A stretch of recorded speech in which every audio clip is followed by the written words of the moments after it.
Sakalayan Gunarnavasya Vande Guru Sri Charanaravindan.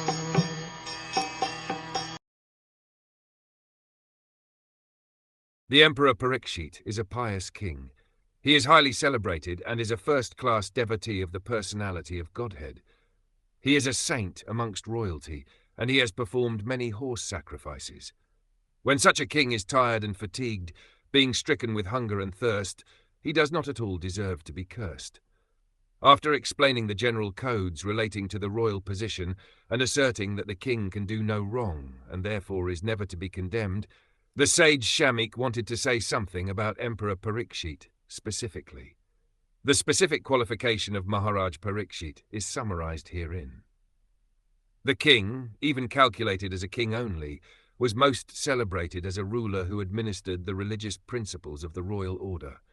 In the Shastras, the duties of all castes and orders of society are prescribed. All the qualities of a Kshatri mentioned in the Bhagavad Gita were present in the person of the emperor. He was also a great devotee of the Lord and a self-realized soul.